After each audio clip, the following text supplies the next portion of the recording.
This is awful neat. Part of the reason to write the book in the first place was coming through this park, um, not necessarily late at night, uh, um, but often during the day, and standing actually right here and thinking, golly, this is neat, or what a city, what a park, and sometimes, depending on who was up here, what people. Um, so getting to read from the book in a setting like this is beyond fantastic. Um, so thanks again for coming. Um, I'm going to read a little bit from the last part of the book, so I probably should set it up a little, though often when I try and do this I end up just confusing people um, more than they would be if I just jumped right into it, so I'll try to be brief. But the important things to know are, I think one thing you probably picked up already is the novel is a retelling of A Midsummer Night's Dream. Um, and it's about three people who get lost in the park on the way to a party over that way. The part I'm going to read isn't really about them, though. There are those three people, and then five others who are five homeless folks who are in the park, not because they're on the way to the party, but because they are rehearsing a play, just like in the actual Shakespeare play. They're putting on a production.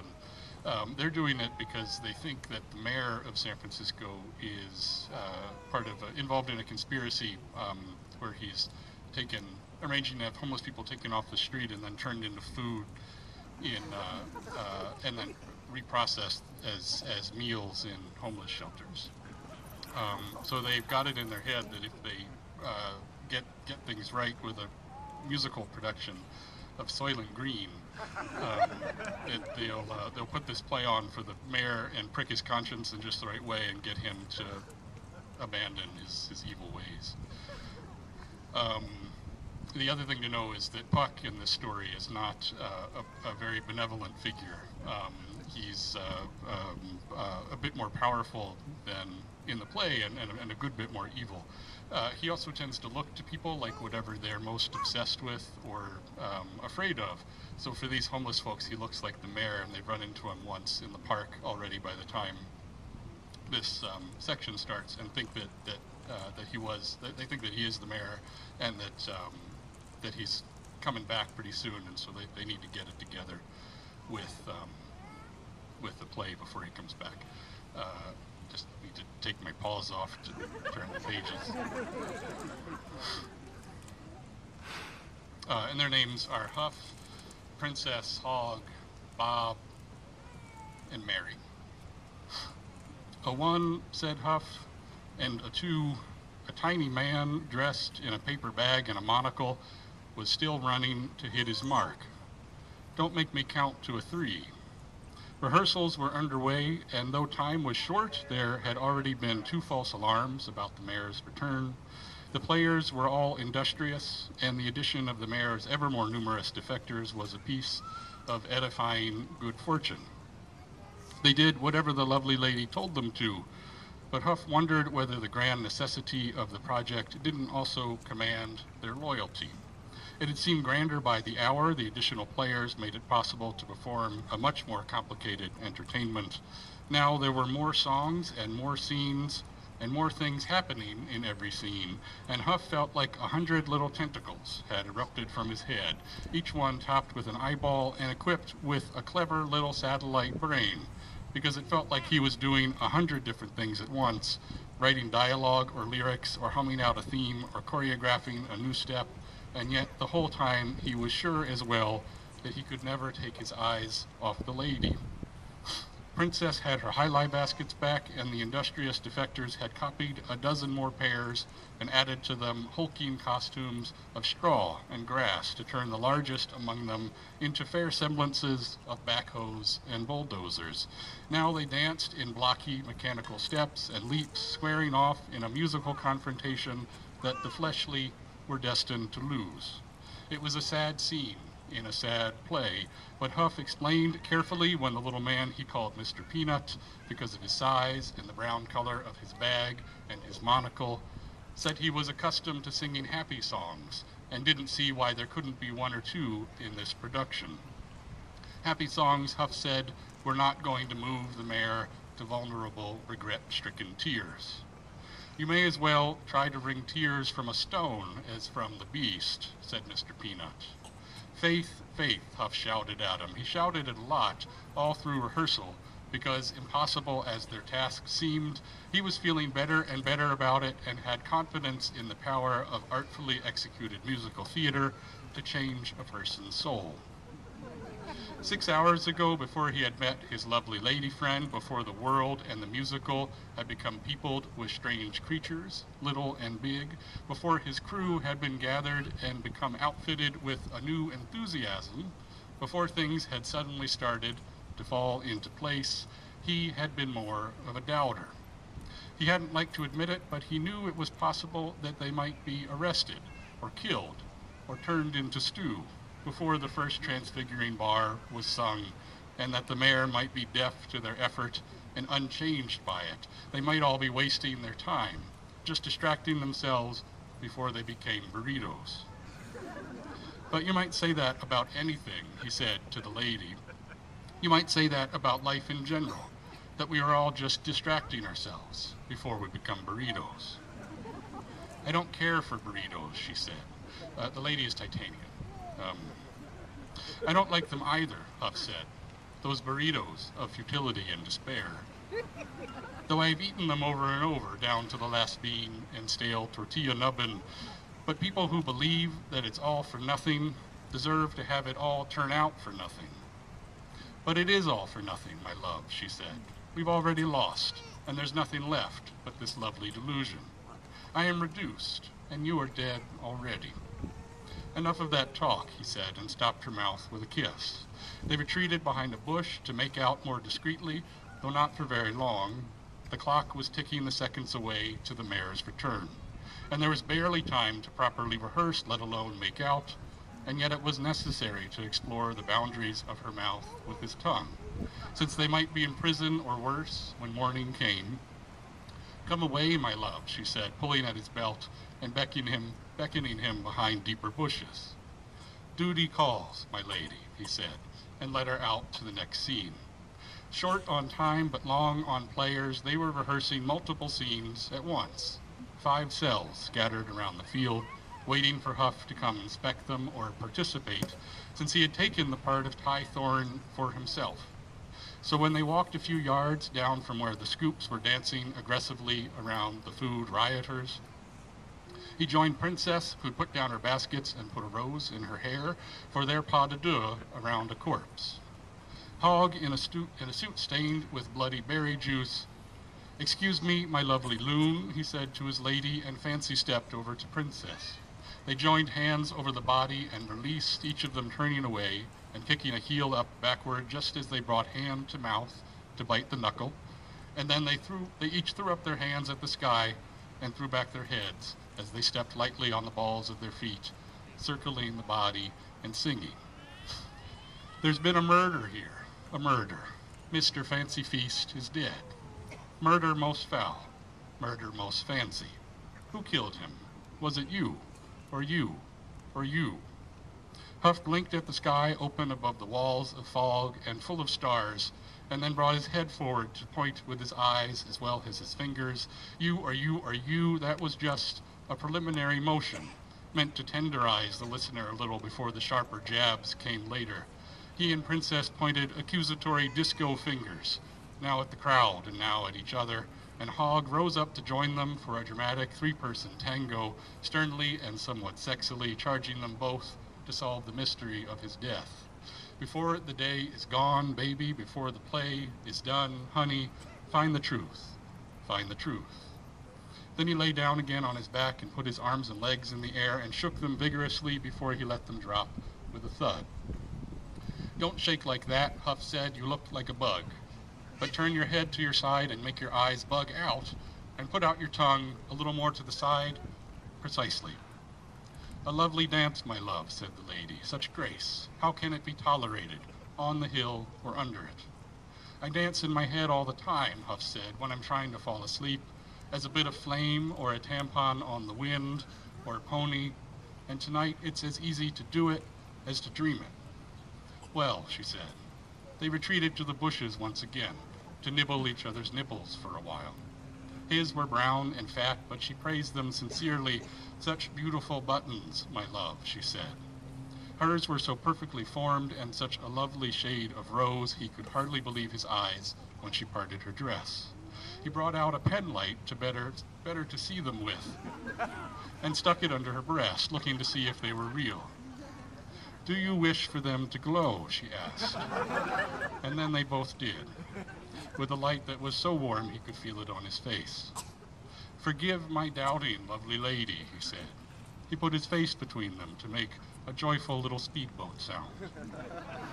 He had almost been arrested once for lurking in a laundromat to press his face into the piles of warm laundry, and now he knew what he had been seeking when he did that.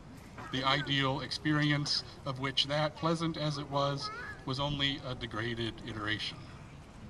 "Do pinch them," he said, muffledly, of his own nipples, raising his hands up on either side of her and snapping his fingers like a pair of castanets.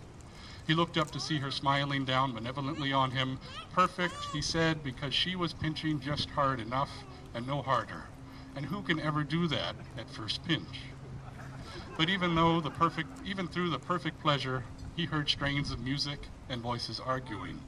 "Duty calls us," he said, and bowed 3 times, once to the left breast, once to the right breast, and once to her face. "Shall we have a part 2?" he asked her. "And 3 and 4, she said. "We would have endless days and nights, my love, if this weren't the last night. But pleasure has a way of lengthening the hours. I've always found it shortens them," Huff said, "and cold nights are longer than warm ones." He closed her dress and took her hand and led her from behind the bushes in a dance, so everyone would think they were merely rehearsing back there. Mary and Princess were arguing nearby. "Feather step, feather step, feather step," Mary said. "Do-si-do," said Princess, and did just that, circling Mary, but keeping her eyes on Huff the whole time. "Right, boss?" A small crowd, drooping streamers in their hands, surrounded them. Bob and Hogg, dressed respectively as a chair and a couch, were sitting on the ground quietly talking. "You can't just make it up as you go along," said Mary. "That's not choreography." "You're just jealous of my moves," said Princess, and struck Mary with her hip. It was obvious that she meant it in a friendly way, but Mary pushed her.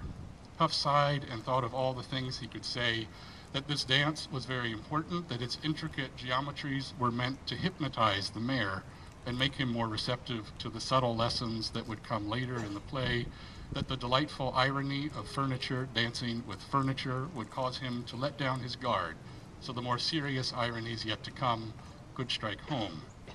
He shook his head and drew in a breath to scold them with, but caught sight of his lady's face before he spoke, and had a different idea. He held out his hand to her, and she took it. Without speaking, they started to dance, and with their feet and their hips and their jiggly necks showed the quarreling girls and the lazy boys and the crowd of limp-ribboned extras exactly what he meant. They all fell into step, the furniture following him through the steps he had created, the high grass kick, and the lawnmower, and the jack-in-the-box, and the yoga master taffy spin. It wasn't effortless, but it was so easy he started to cry. "Why tears, my love?" asked his lady, spinning her hand round and round above her head so all the little people danced in a ring and waved their ribbons.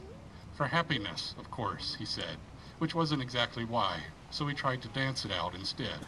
How wonderful and overwhelming it was to want something and then to get it. "Happy or sad," she said, wiping his tears away. "I cannot bear them." She drew him away from the crowd, now a self-sustaining choreography, and they went behind another bush. "What rank delight," she said, before she blew him. "Your mouth," he replied, "is like," but he could think of nothing to compare it to, and then it seemed rude or ungrateful even to try. The lesson of the dance, that words were not necessary or not enough, was still with him, so he answered her with a moan and a giggle and a deep gurgling sigh, and then went nosing under her skirts to give her a reciprocating thank you. But the way seemed very long from her ankle to her crotch. Her skirts were white and transparent, layer by layer. Initially, he could see her white leg aglow with a special mixture of moonlight and starlight and torchlight. But the world beneath them darkened as he nosed upward until he was navigating only by touch and by smell. Even the way up became notional. He wasn't entirely sure where his arms and hands had gone, and his head seemed to be floating sideways and down as much as up. Then there was a faint light in the dark and a soft wind blowing a scent against his face, something like rosemary and gourmet cat food. And then he had arrived. He gorged himself on her, eating with his lips and tongue, but also somehow just as much with his cheek and nose and eye, and pressing his eye to her as if to a keyhole, he thought he saw the source of the light, flashes of lightning deep within her. When they emerged again from the bushes, she was riding on his shoulders, having ascended there somewhat accidentally. Without her armored shirt, she was very light, and he pranced merrily to that portion of the field where Bob lay on a bier of sticks and stones, while the wonders of the lost world were projected, shadows on a white sheet held up by taller defectors, for his sad, dying benefit. There was a disagreement about how the images should be sequenced, and Mary was complaining that there was no color in them, and Princess was calling her a snob and a colorist. Black and white was good enough for everybody for hundreds of years, she said. Hundreds of years. Is it time for me to sing? Bob asked, staring at the screen with his head cocked to the side and an empty glass in his hand. Garçon, said Huff, snapping his fingers at one of the little people walking about with a bottle on his head. He took the bottle and poured for Bob, and then took a swig himself, careful to balance his lady by holding more tightly to her leg with one hand. It's time, he said to Bob, not bothering to hush Mary or Princess. I don't know if I've had too much or not enough, Bob said, sniffing at the glass. Drink up, said Huff, it's good for your voice. When they tried the song earlier, it had not been plaintive or sad enough. Bob had sounded like James Cagney singing You're a Grand Old Flag, and Huff had told him to take a break, and a few more drinks, and to reflect on sad things. Now he just looked confused, and Huff thought of pinching him again a few times to get him in the right frame of mind. The scene and the song was meant to convey Saul's great weariness. He felt constantly afflicted, Huff had explained, pinching. He just wants to get away from it all. I get it, Bob had said, slapping away Huff's fingers, but now Huff realized he had forgotten something.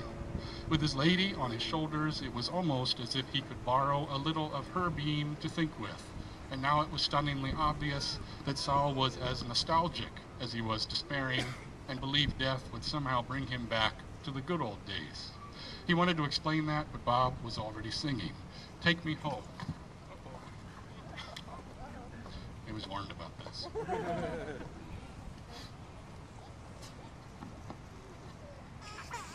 Take me home, my friend. I want to go home, my friend. It's no good here anymore, my friend. All the good things have gone away, even strawberries. Strawberries and peaches and apricots, compassion and empathy and fellow feeling. Where did they go? Take me home, my friend, oh thin, sharp, pokey, needly friend. Take me home.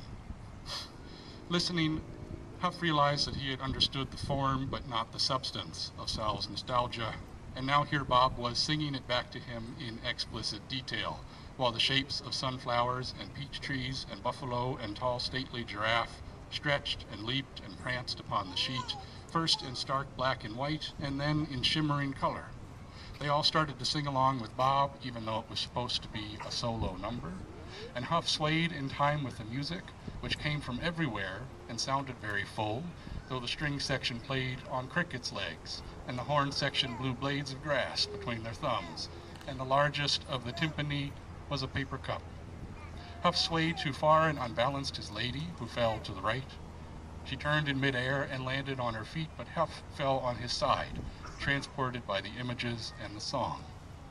Cover my eyes, he said, and she threw a veil over his neck and face, and led him away once more behind the circling bushes. Now they fucked in earnest, which seemed like the right thing to do. The glorious success of Bob's rehearsal seemed like permission somehow. He hadn't said, take 5, everybody, but he beamed it at them now, wishing they could all find as refreshing a pastime as he and his lady had. No more tears, my love, she said as he blubbered on her, but he couldn't stop, not even at the thought of mistakenly impregnating her with his sadness, and not even at the thought of what fruit such a union might bear. A child constitutionally incapable of being happy, he thought, and part of him watched it as he sniffed and licked and thrust, as his cock tarted and bucked, as he rolled himself on her and off her, and poked her now from the front and now from the back and now from the side. It wailed in its cradle and pouted in its high chair, and it frowned in Santa's lap, and everyone and everything disappointed it because it had been bored sad to live sad. Tears were its nature and formed its lot, and though it never asked for any of the terrible things that befell it, it luxuriated in them just the same, mistaking cynicism for bravery and despair for reason. I'm crying because it's all so beautiful, he said to it, but it didn't listen. It thought deafness was a virtue. No more words, my love, his lady said, so Huff didn't speak to it anymore, but tried to show it by gestures what he meant. And it felt like he was discovering what he meant by and through this marvelous fucking, like he had never, in all his days of being wise, sometimes pretending and sometimes not, actually understood anything about suffering or joy until this very moment, which encapsulated and recapitulated the named and nameless struggles of his whole life, the outcome of which he was both breathlessly creating and breathlessly waiting for, not actually knowing if it would be triumph or defeat, until he came, standing, with both hands thrown up high over his head, and his lady lifted to the stars on his impossibly stiff, impossibly eloquent cock. He came and came and came and fell backward as if through a mile of air or a lifetime to land on the soft grass with a noise like his name, feeling like he was saying his name properly for the first time in his life, because for the first time he knew who he was and what he was all about and what he really wanted, which was precisely this. He had nothing left, not will or energy or expertise with which to venture from the bush and offer to his friends and co-conspirators, though he heard them rehearsing the last song, ensemble and unsupervised.